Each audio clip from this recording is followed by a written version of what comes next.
Wantoota addunyaa kana jalqabuu keenya malee xumuruu keenyaatiif ragaa tokkoyyuu akka hin qabne hundi keenya iyyuu ni beekna. Kan koolaphee sumaaf nuugiituma natti taate kakka suusii buna wayyo suusii buna addafanii danfisu maasoofi hafanii raffisu. Kan koolaphee sumaaf nuugiituma natti taate kakka suusii buna wayyo suusii buna addafanii danfisu maasoo dhabnaan akkamiin callisu. Anis akka hiriyoota koo umuriin koo yeroo ga'utti jireenya qofummaa keessaa bahee maatii godhadhee jiraachuudhaaf bara 1996tti abbaa manaa koo Yaaddeessaa Tafarraa waliin gaa'ila walii godhanne. Waylaalee laalee baraa si toobsee gubaa baraa. Waylaalaalaa karaa sumaaf lakkaa'ee baraa. Waylaalee laalee baraa si toobsee gubaa baraa. Waylaalaalaa karaa sumaaf lakkaa'ee baraa. Hiriyaa koo kana waliin kan nuti wal barre akka yeroo ammaa feesbuukii yookiin teelegiraamiitiin miti. Mana baabura isaanii midhaan daakuu yeroon deemu inni immoo achi keessaa nama hofcoo daaku ture. Uffanni isaa yeroo hundumaa daakuun kan guutamee fi ciccitaa'ummaa isaatiin foddaa hedduu kan banate ture. Hojii motora daakuu kanattis kan inni seene qormaanni kutaa 12ffaa yeroo sanatti jalaa hafuutiin maatiin isaa harka qalleeyyii waan ta'aniif hojii kana hojjechuu eegale. Ani immoo harmeen koo farsoo naqxee waan gurgurtuuf yeroo hedduu mana baaburaatti nan deddeebi'a ture. Kanumaanis haala inni gaaffii jaalalaanaaf dhiyeesseen jaalalli keenyi jaalalarraa gara jireenyaatti jijjiirame. Bara 1996 bakka namni tokko hin jirretti cidha keenya godhanne.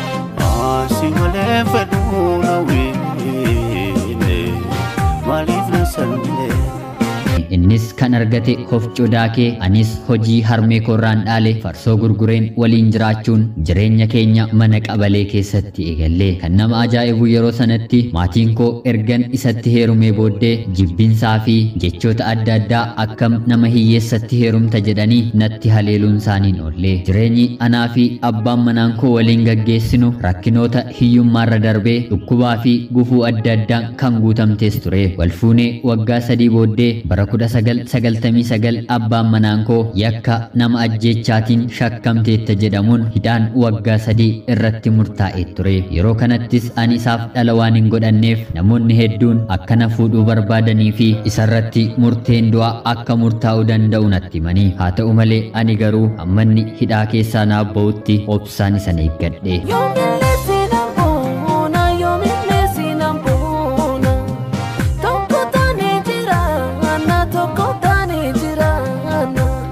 Kanumaanis erganni mana hidhaa keessaa ba'ee booddee maatiin namicha du'ee sun dhuguma mucaan kun qarshii kaffalee yookiin gubbootiin mana hidhaa keessaa ba'ee jechuun yeroo hundumaa anaa fi abbaa manaa koo bakka galluu fi bakka deemnu hundumaatti nu doorsisuu fi karaa darbaa nu dhowwuu jalqabanii. Kanumaanis guyyaa tokko halkan abbaan manaan koo hojii isaa hojjete yeroo deebi'u rasaasaan miilla isaa keessa rukuchuun baay'ee na jalaa miidhanii. Anis isa faana baay'ee rakkachuun hagan mana keessaa waan nyaannu dhabnee karaa irratti bahee kadhadhuutti illee gaheetaniin hin ture. Yoo xiqqaate miilli isaa ka'ee deemuu dadhabee hanga waggaa 3ttis baay'ee na rakkisee ture. Abbaan manaan koo hamma kana irratti rakkadhe yeroo hedduu dhiisii anis hin fayyadu deemii nama biraatti heerumi jedhee gorsaa fi akeekkachiisa naaf laata.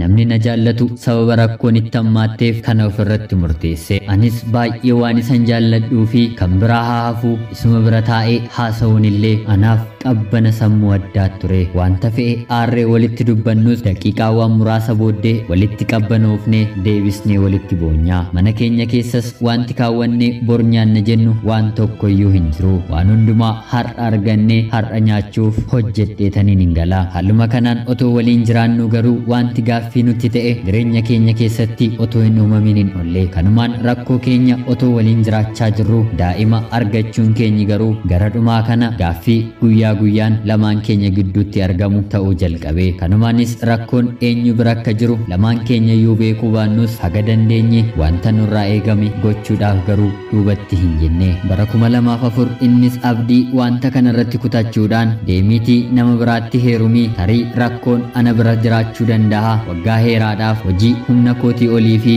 motorarra hojjechaa waanan tureef ana waliin hin dhiphatiin naan jedhe.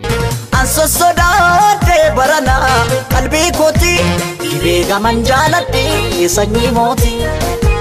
Ansosodaate barana qalbii kooti dhibee gaman jaaladhe sanyii mooti.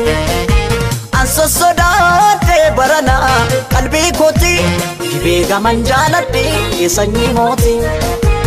Anis dhala qabaadheen jiraachuu barbaadus nama kana garuu seeraan hojjeteellee jiraachuu waan hin dandeenyeef akkamitti dhiiseen isa biraa deema jedheen hin ta'u suma waliinan jiraadhaa rakkoon kee rakkoo kootii dhala dhabees argadhees sirraa addan bahu jechuun gogeen gaaffii koo deebisee fi haaluma kanaan otoo waliin jiraachaa jirrus innis qaamni isaa sirriitti fayyaa fi ufee barumsa isaa dippiloomaas galgala barumsa fagootiin na bira taa'ee barachuu eegalee yeroo tokko jireenyaaf carraan ni kennamtiiti. Innis akka carraasaa hiriyoota isaa waliin diivii biyya Ameerikaa deemuu qarshii 10 guutee manatti deebi'ee turtii ji'ootaa booddees deemee carraasaa yeroo laallatu hiriyoota isaa waliin yaalan keessaa nama lamaaf carraan sun ba'uu ija isaatiin argee dhufee natti hime. Kanumaanis guyyaa sanaa booddee haala yookiin piroosesii jiru jalqabnee turtii waggaa tokko booddee jireenyi keenyi magaalaa Adaamaarraa gara Koloraadoo Ameerikaatti taate. Waaqayyoof wanti dadhabamu tokkoyyuu hin jiru. Nuyi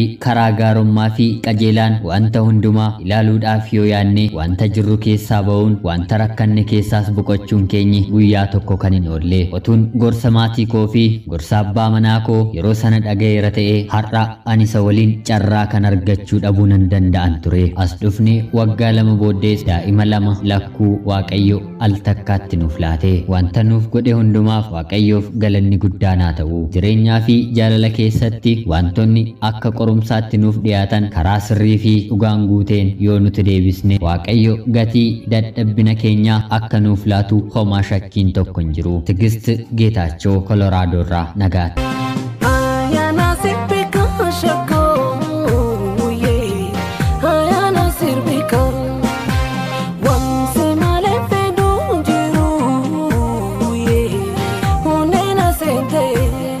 Ashama akkam jirtu kabajamtoota hordoftoota qophii Oromiyaa 24 nagaaf jaalalli tokkummaan bakka jirtan hundumaatti hunduma keessaniif yaa ta'echa. Egaan guyyaa har'aas xalayaa obboleettiin keenya Tigist Koloraadoorraa nuuf ergite isiniif dubbiseen ka'e akka dhaggeeffattanii fi irraa barattan homaa shakkii tokko hin qabu. Egaan akkuma dhageessanitti obboleettiin keenya Tigist Geetaachoo abbaa manaa ishee waliin jalqaba kan isheen itti wal barte mana baaburaa yookiin mana ofcoo keessattidha. Baay'ee kan nama ajaa'ibuuf nama kofalchiisudha. Yeroo ammaa kana tokkoon keenyi eessatti akka wal barreetu wal gaafanne harki caalaan keenyi karaa bilbilaa teelegiraamii yookiin feesbuukidha. Egaan obboleettiin keenyi hiriyyummaatiin achii ka'anii haga biyya ambaatti malanitti rakkoo hedduu fi qorumsa hedduu akka isaan dabarsanii nutti himtee jirti. Keessumaayyuu abbaan manaan ishee nama ajjeesteetta jedhee shakkamuun murteen irratti murtaa'e erga mana hidhaa keessaa ba'ees warreen maatii nama jalaa du'ee sun akkamittiin yeroo dhiyoo kana keessatti baatee ati malaammaltummaa hojjetteeti jedhanii halkan otonni deemaa jiru